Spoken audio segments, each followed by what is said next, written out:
On today's show, has Josh Christopher shown enough to earn consistent rotation minutes moving forward? Just how good has Garrison Mathews been? And do the Rockets need to focus on getting him signed to an NBA deal sooner rather than later? And Christian Wood's all-star campaign, as well as his contract situation moving forward for this team, all coming up right here at Locked On Rockets. It's the Locked On Podcast Network, your team every day. This is Mission Control, Houston. Ignition sequence start. With the second pick in the 2021 NBA Draft, the Houston Rockets select Jalen Green. T-minus 15 seconds. Guidance is internal. I'm going to keep working. I'm going to keep getting better every day. I'm going to keep perfecting my craft. And every time I step on that floor, I'm coming. 6, 5, 4, 3, 2, 1.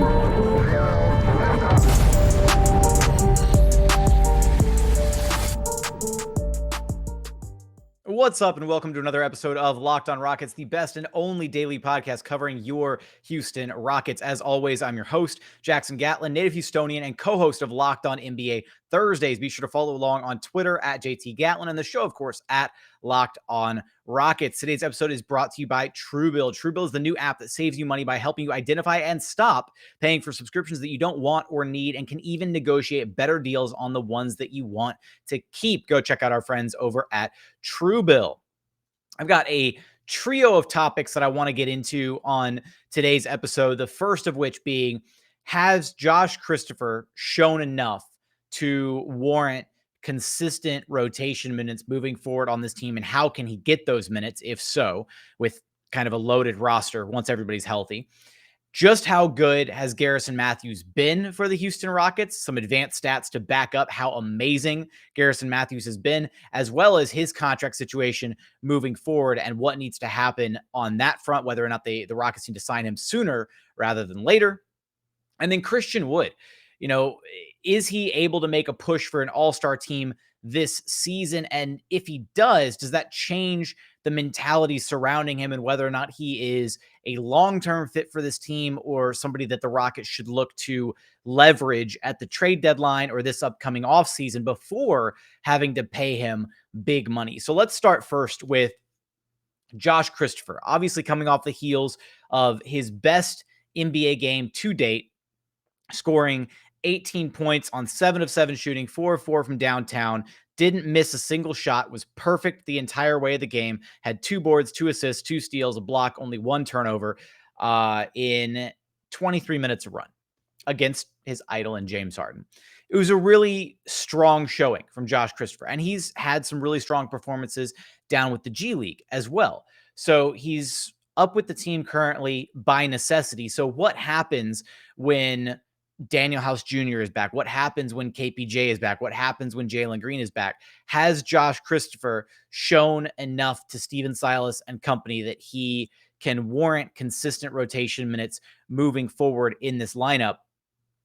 I think the answer is it's tough, but as long as KPJ, Jalen Green, and Eric Gordon are absorbing a majority of the guard minutes, I think it's going to be really tough for Josh Christopher to find consistent minutes moving forward. You could maybe argue that he's shown enough that he should be able to take over the spot minutes from DJ Augustine in the second unit, especially if you've got other playmakers like Jae'Sean Tate or Alperen Sengun, or even Eric Gordon to a lesser extent, another primary ball handler on the floor with Josh Christopher. Then maybe you can make that argument that he should be able to take over DJ Augustine's minutes. I find myself torn because I do think that Josh has shown more than enough that he's not a G League player.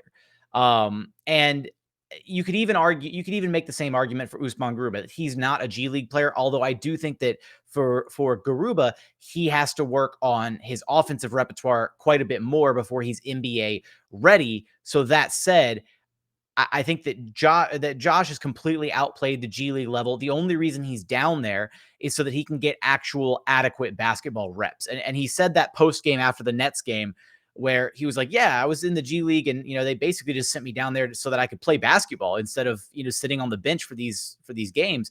And that makes sense, right? So that he's not rusty, so that he can get the reps in.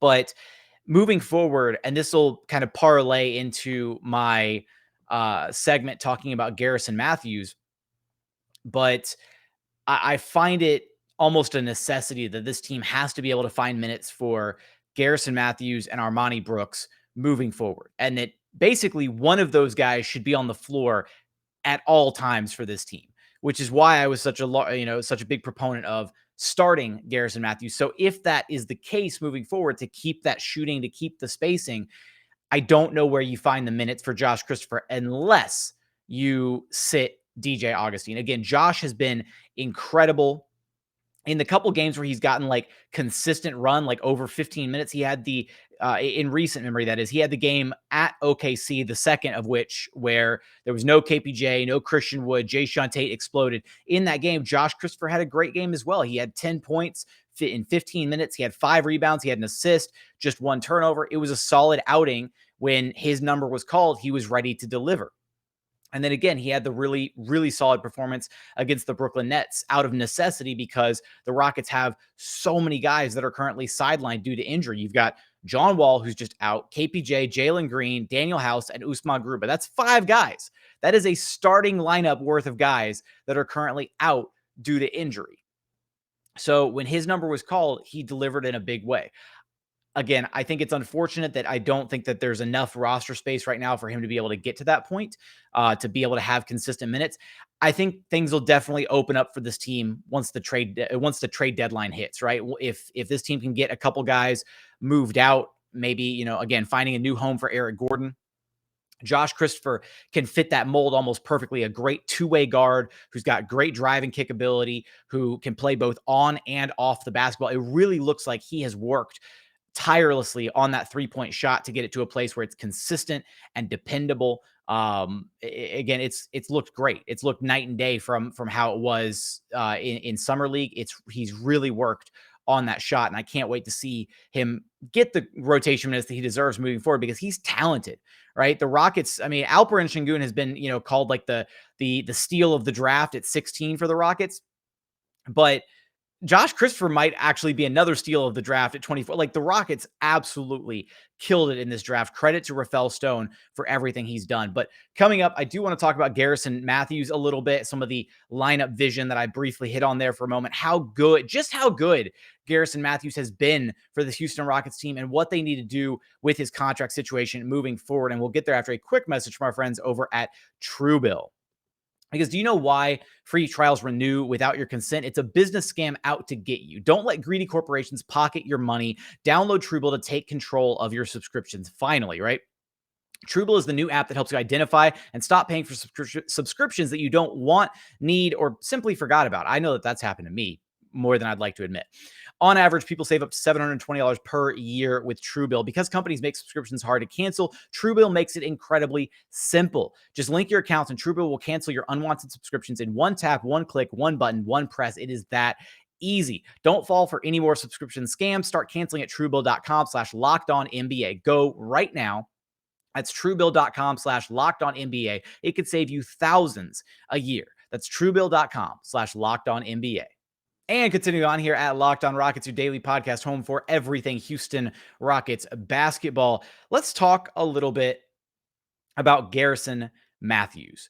So Garrison Mathews has obviously stepped in and made a huge impact on this Houston Rockets team since, getting tapped for some rotation minutes, but then especially getting tapped for starters level minutes. So the very first game that he didn't start, that actually resulted in a win, pardon me, sorry about that, that was weird, was the Chicago game. But he closed that game out because he was playing so well. And then he proceeded to start every subsequent game.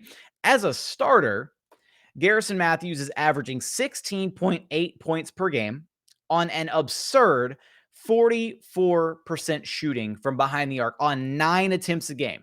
He's shooting 9 threes a game, and he's making 4 of them. He's also shooting 50% from the floor, playing about 34.8 minutes a night. Where else? Pulling down about 3 rebounds a game, getting about a steal a game. That's about it.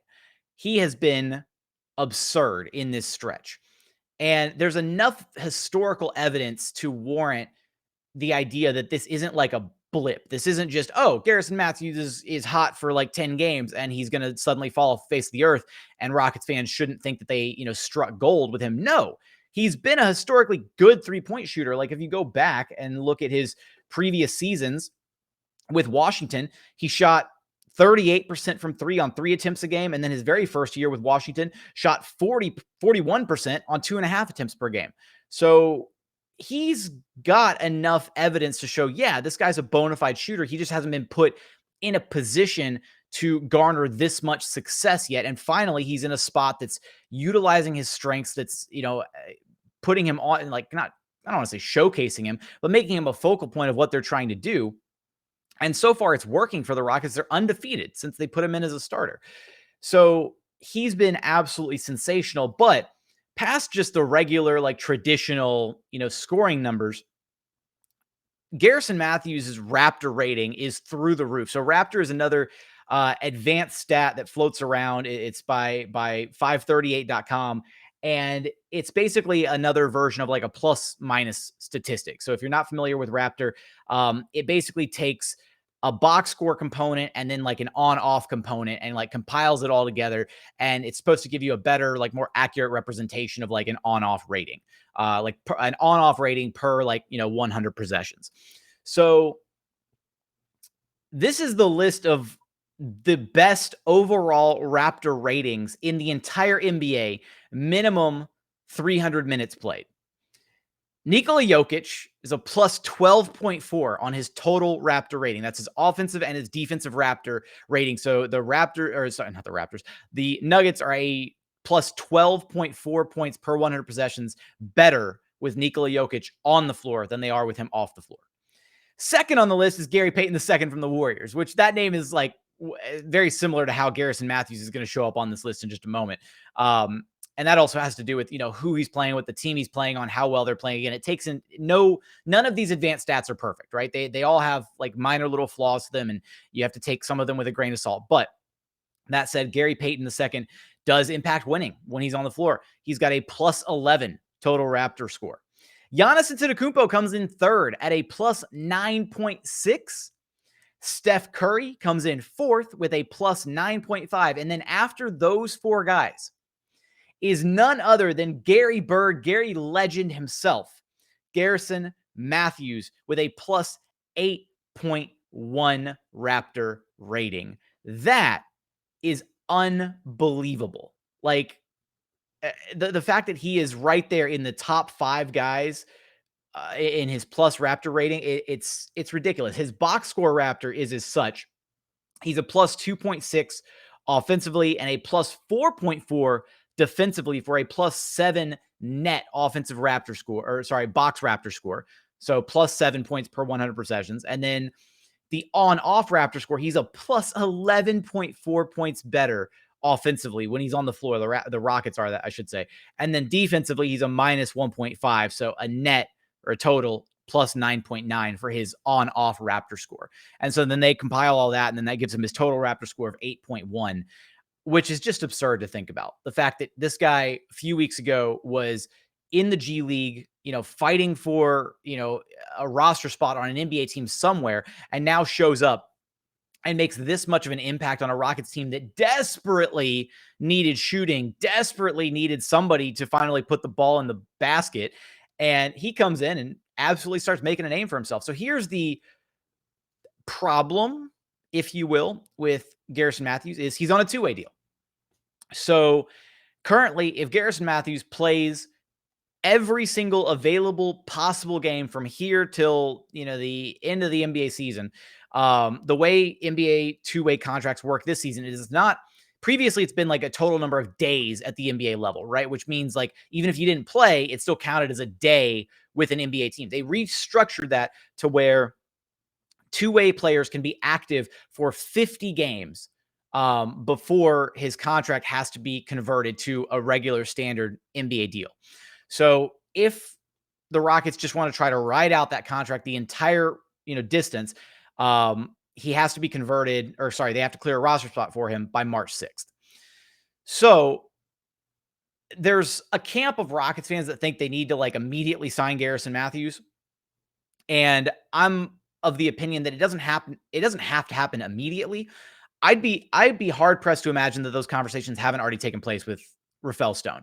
With how well Garrison Mathews has played in his brief stint with the Houston Rockets, I'm assuming Stone and Mathews agent have all sat down and had a discussion and just been like, hey, so he's playing pretty good. Stone would be like, yeah, he is, and basically, right, this is probably a topic that's already been broached, if just ever so lightly, about, hey, we really like what Garrison's bringing to the table. He's obviously, found a great home here with the Rockets. He fits in well. We want to get him taken care of with a contract, but we don't have a roster spot to do it right now. And I think that's going to be kind of the leg that Rafael Stone and company can fall back on is, oh, hey, Gary Bird, you're playing great, but we don't have a roster spot right now. We got Coach John Wall taking up a slot. We got Daniel House Jr. We got David Noah, but we don't have anybody, and we can't just waive one of them. We can't just cut them. So I'd argue that Garrison Mathews being on this two-way contract isn't like a slight to him. It doesn't do him a disservice. He earned the two-way contract, and he, has to earn the regular NBA deal. And yeah, getting him signed to a full-blown deal sooner rather than later is kind of like a gesture of good faith. Like, hey, we love what you brought to the table. We believe in you. We have confidence in you. Here's a fat NBA deal. That said, they don't have the roster spot to do it. I'd imagine that if his play stays consistent between now and the trade deadline, the Rockets are going to make a move with somebody, right? They're going to move Eric Gordon probably, as long as he continues his consistent play. There's probably going to be offers on the table for him. They could potentially float Daniel House Jr. for like a second-round draft pick or something somewhere. Daniel Tice could potentially be on the move. They have options to move guys, and if they are able to consummate a trade that then opens a roster spot, then they can revisit that discussion with Gary Bird and be like, hey, we want to get you signed to a deal now. Like, we didn't have the roster spot before. We have it now. Let's get you taken care of. On top of all that, he'll be a restricted free agent this upcoming offseason, right? So, I don't think there's not like a worry of another team being able to swoop in and offer him a contract that the Rockets can't match. They will be able to match whatever deal gets thrown his way. The idea is just that you'd rather get him on like a steal of a contract, like the one that Armani Brooks is on, or the one that Duncan Robinson was on before he got his fat payday. And that would be the absolute dream, because you don't want to be in the NBA. You don't want to be the guy that pays Duncan Robinson or the guy that pays Davis Bertans. You want to be the guy that finds Duncan Robinson and Davis Bertans and gets to utilize them on a cheap, NBA deal, and then let some other team pay them. Because right now, Gary Bird is outperforming and outplaying both of those guys who are sitting on fat $20 million contracts. He's definitely way better defensively than those two guys. And I'd argue he's better production offensively too, at least in this short little sample. So Gary Bird's been sensational. I just wanted to hit on those points there. Coming up, I want to talk a little bit about Christian Wood, his candidacy for an all-star team this season, and has his production during this brief window of the Rockets win streak warranted a revisitation of the discussion of whether or not he should be moved. Is he a long-term fit for this team? All of that coming up in just a moment after a quick message from our friends over at Built Bar. Because look, this holiday season, you can grab a protein bar that tastes just like a candy bar, or even better than a candy bar. Built Bar, filled with so much holiday goodness, rich with decadent flavor, covered in chocolate, but amazingly low in calories, sugar, net carbs, and fat. And yes, it's high in protein. You get the best of both worlds, delicious and healthy. So many amazing flavors to choose from. Double chocolate, mint chocolate, salted caramel, strawberry, my personal favorite, coconut brownie chunk. You cannot go wrong with a single Built Bar flavor that they have on their menu. Again, every flavor is incredible. They're great whether you're trying to lose weight. They're great whether you're trying to, just kind of stay where you're at, just a little meal replacement as you're heading out the door in the morning. They're great if you're on a keto diet, and you can check them out. Just visit built.com and use promo code locked15 to get 15% off your very next order of the best tasting protein bars on the market. Again, that's promo code locked15 for 15% off at built.com. And another message from our friends over at betonline.ag. BetOnline has you covered for all the sports this season. They got more props, more odds, and lines than ever before as football and basketball season continue on. BetOnline remains your number one spot for every single sport you could imagine this season. Just head over to their website and use promo code Locked On to get a 50% welcome bonus on your very first deposit. Again, that's promo code Locked On for a 50% bonus on your very first deposit. From basketball, football, NHL, boxing, UFC, even your favorite Vegas casino games, don't wait to take advantage of all the amazing offers available for the 2021 season. BetOnline is the fastest and easiest way to bet on all of your favorite sports. BetOnline, where the game starts. And final segment here at Locked On Rockets, your daily podcast home for everything Houston Rockets basketball. Rounding third, headed to home here in this episode. And I want to talk a little bit about Christian Wood, because I highlighted this a little bit in the Nets recap, but it's worth kind of revisiting. Yeah, sure. We'll go with that word. It's worth highlighting a second time. And that Christian Wood is clearly, God, I'm so torn to say clearly. Clearly, I'm going to go with clearly the most talented player on this Rockets roster. Like, as it stands right now, as far as just sheer raw talent and skill, like Christian Wood's probably the best player. Eric Gordon's probably the most polished player. Yeah, you make that argument. Like, we had that debate a little bit earlier this season when Craig Ackerman was on the show, and I was surprised when he said Eric Gordon, but then I thought about it more and I'm like, yeah, EG's the vet. He's the proven commodity. Sure. EG. I'll give him the nod. Probably the better defensive player too. That said, Christian Wood is the focal point of this Rockets offense. He is talented. He has shown spurts of what he's capable of doing. And so my question to you listening to this, my question for myself, because I'm still kind of on the fence about this, is, has Christian Wood's recent play warranted some reconsideration as to whether or not he should be the long-term solution for the Houston Rockets at the 5 spot, right? Obviously during the 15-game losing streak, there was a lot, of going on of, the Rockets should just fire sale, and Christian Wood and Daniel Tyson need to be moved at the trade deadline, and Alperen Sengun needs to be the starter immediately, and all this stuff. I'm not convinced that Christian Wood and Alperen Sengun can't coexist on the floor together. Do I think that they can start together? Maybe not. Can they play together and have successful stints together on the floor? Absolutely. So I don't think Christian Wood is obstructing Alperen Sengun, especially when you consider that Sengun as a, primary playmaker and facilitator can kind of anchor that second unit. Now, you'd like to see Sengun be able to get more than 15 minutes a night, conceivably, down the line. And Christian Wood does present an obstacle there, especially if he's going to be absorbing 30 to 36 minutes a night at the 5 spot. You have to hope that those two can learn to continue to play together so that Sengun can get more floor reps, and get up to the 20, 25, maybe 30 minutes a night marker, because he's that good, that talented. But with Christian Wood, over this 7-game win streak stretch where he's been logged in at the 5 spot, he's only had the one game where he's had to share the floor with Daniel Tice. He's averaging 18.3 points per game, shooting just under 49% from the floor, shooting 48% from behind the arc. He's grabbing 12 rebounds a game, dishing out 2.5 assists per game, and averaging 2 blocks per game with a plus minus of 4.7 across these 7 games. He's been sensational is probably about the word, right? He's shooting he's getting about 14 shots a game, hitting about half of those 6.9 of them. Nice. And he's averaging about 30 minutes per game. That 30 minutes per game metric, though, is skewed because of the one game against OKC where he left early. So has Christian Wood done enough to consider, to change the perception that he should be a long-term fit for the Houston Rockets franchise, right? Is Christian Wood a max dollar player is basically the point that I want to get to, because the Rockets have the rest of this season with him. So they've got this trade deadline, they've got next summer, and then they've got the following trade deadline. Now, I don't necessarily think that the following trade deadline, when Christian Wood is in the final year of his deal, is the optimal time to trade him, because he becomes an expiring deal, right? So, and an unrestricted free agent at that. So any team that's trading for him doesn't have any, amazing leverage to re-sign him, except for they'll have his bird rights by way of the Houston Rockets. So I'm not 100% sure if Christian Wood is worth that max amount of money quite just yet.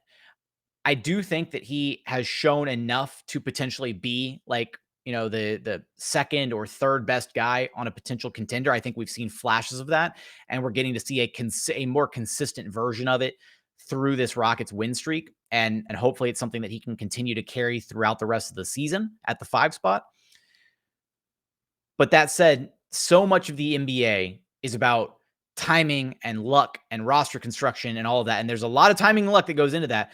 And does throwing a max contract at Christian Wood a year and a half from now equate to the best possible timeline for the Rockets to conceivably get back into playoff and championship contention, right? Because if Christian Wood is your highest paid player on the team, because this will be post John Wall era, KPJ will have a contract extension that will have kicked in by then if the Rockets decide that they want to extend KPJ. His contract extension should be kicking in that season as well, the same season that Christian Wood's extension would kick in. So you'd conceivably have Christian Wood as your highest paid player, and then Kevin Porter Jr. is your second highest paid player. Does that duo warrant like a playoff caliber team? And then from there, do you have enough cap flexibility to be able to sign or to be able to pursue and chase another impact free agent to then pair with this current Rockets young core? Or do you need to consider the idea that selling high on Christian Wood right now, the way that he's performing, would make more sense, and then having that cap flexibility down the line to throw at a different player, especially when you consider the fact that the Rockets do have Alperen Şengün waiting in the wings right now on deck at that center spot, as well as Usman Garuba, who is definitely going to be an NBA caliber player down the line. He's NBA caliber right now. His offensive game just needs to be polished. Personally, I'm not ready to see this team move on from Christian Wood yet. I'm still hesitant of the idea of giving Christian Wood a max dollar contract. But that said, you got to pay for talent in this league.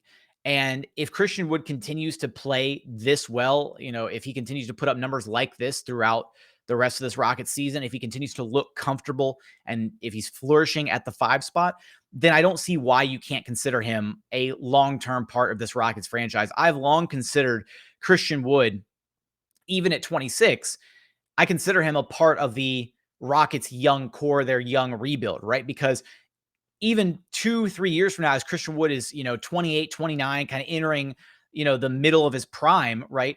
These Rockets young guys on this roster are going to be kind of coming into their own a little bit. I've equated it to kind of like, it feels similar like the Denver Nuggets, how they have a wide array of like different ages on their roster where, it's not just all concentrated where they drafted and grabbed a bunch of guys who were all right at about the same age. And so they're all, maturing and growing at the same time. You've got their big man, obviously, with Nikola Jokic. If I could just find his name on Basketball Reference, that'd be super cool. There he is, finally. Yeah. So Jokic is 26, right? So that's why I've kind of equated it to their lineup. Jokic is 26. You've got Jamal Murray, who is, I want to say 23 or 24, maybe 22. Hang on. Where's Jamal Murray at? Wow. I'm just derailing the segment because I can't read names apparently on Basketball Reference. That's like super dope. Of course, his name is going to be somewhere just hidden. There it is. Bottom of the corner. Anyways, Jamal Murray's 24. I'm going to stop derailing this train because maybe this is a terrible comparison. Point being is that Christian Wood and Jae'Sean Tate should very much be considered, as far as their age is concerned. It's not like they're supremely, grizzled veterans compared to the rest of the young guys on this roster. They should absolutely be considered parts that can be here for the long-term future of this Rockets franchise. It's just a matter of whether or not the timing of it makes sense to have a big payday for Christian Wood down the line. And also as far as his all-star chances go this season, if he keeps playing like this and if the Rockets, start, scraping together some wins, if he's averaging somewhere around 20 and 12, I think he has to be in consideration for an all-star nod. The biggest problem last season was his health, right? He was absolutely right there on the cusp of securing, an all-star nomination and then just missed out because of the ankle injury, unfortunately. I'd love to see him get an all-star selection this season. He's worked incredibly hard for it. And throughout this win streak, he's shown other elements of being able to impact games, be it defensively, be it as a playmaker, just his gravity. And he hasn't been, he's shown like that leadership on the floor that you need to see out of a guy that you're potentially thinking about paying all that money somewhere down the line. So I'm excited about what we've seen out of Christian Wood. It's still kind of the big question mark, but I wanted to posit that to you, the listener. So if you think Christian Wood should be here for the long term, drop a comment, leave a review, talk about whether or not you think Christian Wood should be the long-term fit at the 5 spot, or if you think the Rockets should be considering trading and selling high on him while they still can. But for today's episode, that's going to do it. Please consider subscribing wherever you check out the podcast. That's Apple, Spotify, Google, the brand new Odyssey app. Also available on YouTube. Just search Locked On Rockets on YouTube. Free and available on every platform you can imagine. But for today's episode, that'll be it. As always, thank you so much for watching. Thank you so much for listening. And we look forward to having you back right here at Locked On Rockets, your daily podcast home for everything Houston Rockets basketball.